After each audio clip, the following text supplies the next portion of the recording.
Question number 6, इस question को करो आप लोग, ठीक है? बनेगा? नहीं बनेगा? सिंपल है, कर सकते हो, काफी इजी क्वेश्चन होता है ये, ठीक है? बन जाएगा। नहीं बनेगा? करें? चलो मैं करता हूं। देखो ये जो क्वेश्चन दिख रहा है ना, 2 power x 3 power y is equal to 6 power z, ये आप ये ऑब्जर्व करो, सारी वैल्यूज इक्वल है कि नहीं? सारी वैल्यूज कैसी हैं? इक्वल है। इसका मतलब ये और ये किसी कांस्टेंट के ही इक्वल होंगे, मतलब जो इसकी वैल्यू आई होगी वही वैल्यू इसकी होगी, यही वैल्यू इसकी होगी, तीनों की वैल्यू सेम रही होगी। तो सबसे पहले क्या करते हैं बच्चों? सॉल्यूशन लेते हैं इसका।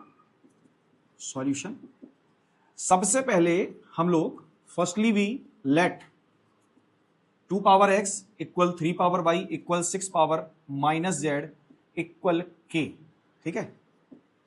इसको हमने कंसीडर कर लिया कि ये किसी k के इक्वल है, मतलब इसकी जो वैल्यू होगी वो भी k होगी, 3 पावर y की वैल्यू भी k होगी, 6 पावर माइनस z की वैल्यू भी k ही होगी, ठीक है? इन सबकी वैल्यू क्या होगी? k होगी।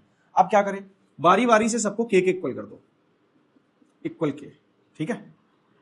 3 power y is equal to k and 6 power minus z is equal to k, ठीक है? अच्छा, इससे होगा क्या? इससे होगा क्या ये समझाते हैं। आप जैसे यहां लिखा हो 2 power 2 is equal to k, ठीक है? तो ये पावर जब आप ट्रांसपोज करते हैं, मतलब इक्वल के लेफ्ट साइड से राइट साइड लेके जाते हैं, तो इस पावर का रेसिप्रोकल दूसरे साइड चला जाता है ना? मतलब अगर यहां पावर 2 है तो इस साइड जाके क्या होगा? पावर 1/2 हो जाएगी। क्या हो जाएगी? 1/2 हो जाएगी। तो सेम यहां भी तो 2 is equal to k power 1/x, similarly 3 is equal to k power 1/y and 6 is equal to k power -1/z। ये सारी बातें क्लियर हो गई होंगी, ठीक है? अच्छा, ये एक एग्जांपल है, इसको हटा देते हैं। अब क्या होगा? बच्चों ध्यान से सुनो, हमारे पास 2, 3 और 6 की वैल्यू मिल गई। अब ये बताओ 6 इज इक्वल टू क्या होता है? 6 ही होता है। 6 इज इक्वल टू क्या होता है? 6 होता है। बट क्या हम इसको फैक्टर के फॉर्म में लिख सकते हैं?